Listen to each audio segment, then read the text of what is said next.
Hi there, it's Jeff here with a revision video walking you through the theory of supply. Now, supply is the quantity of a good or service that producers or suppliers are willing and able to sell at each price in a given time period.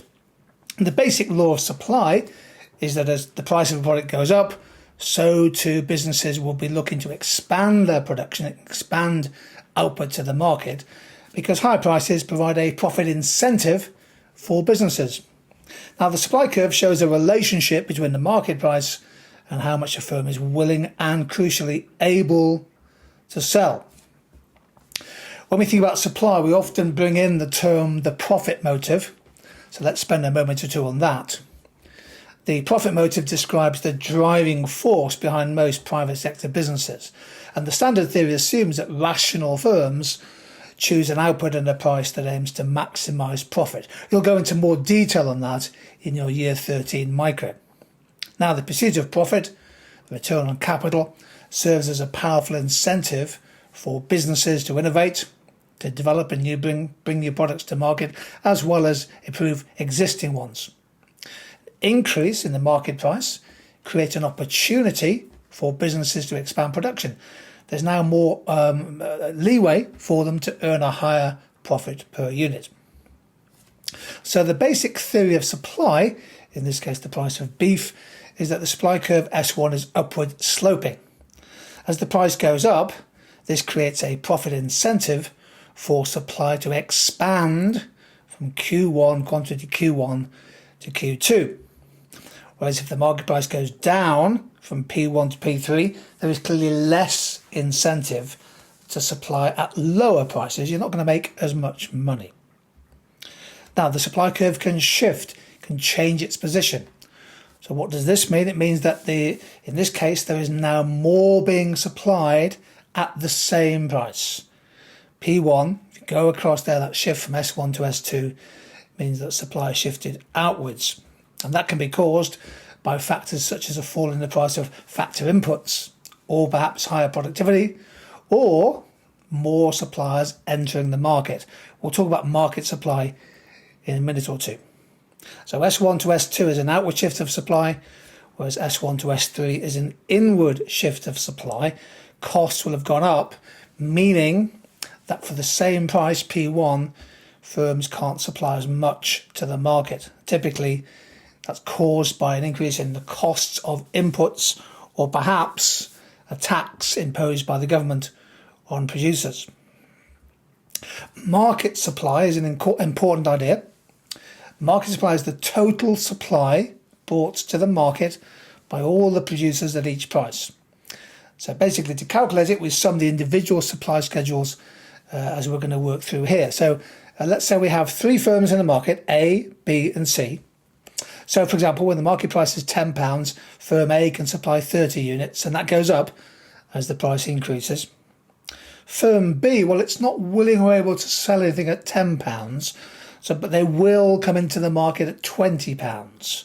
And again, their supply goes up as the price increases. And firm C, well, they can supply 5 units at £10, 15 units at £20, so on and so forth.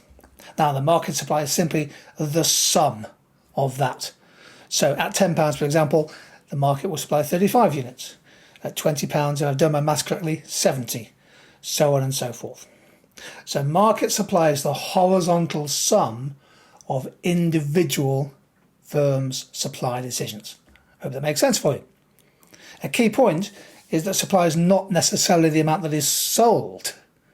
No, supply is what producers are willing and able to sell, but of course, what's sold depends on demand. If consumers don't wish to buy the product, it's going to remain unsold. It will go into stock or inventory. So what causes shifts in the market supply curve? The main point is cost. So when you think supply and shifts in supply, just think of the word cost. Because lower unit costs, cost per unit of production, mean that a business can supply more at each price.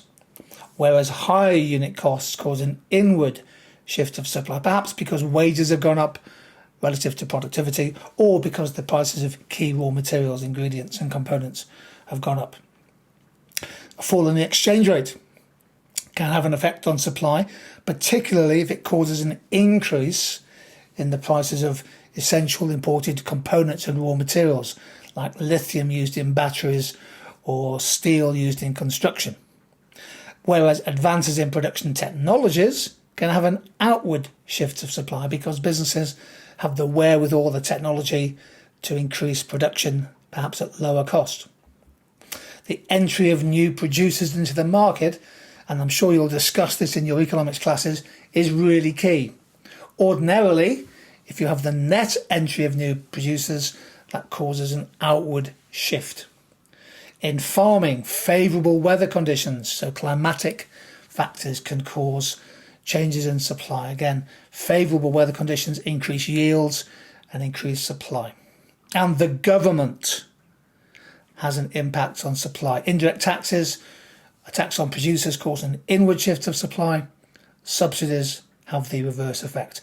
And we'll have separate videos, of course, on indirect taxes and subsidies.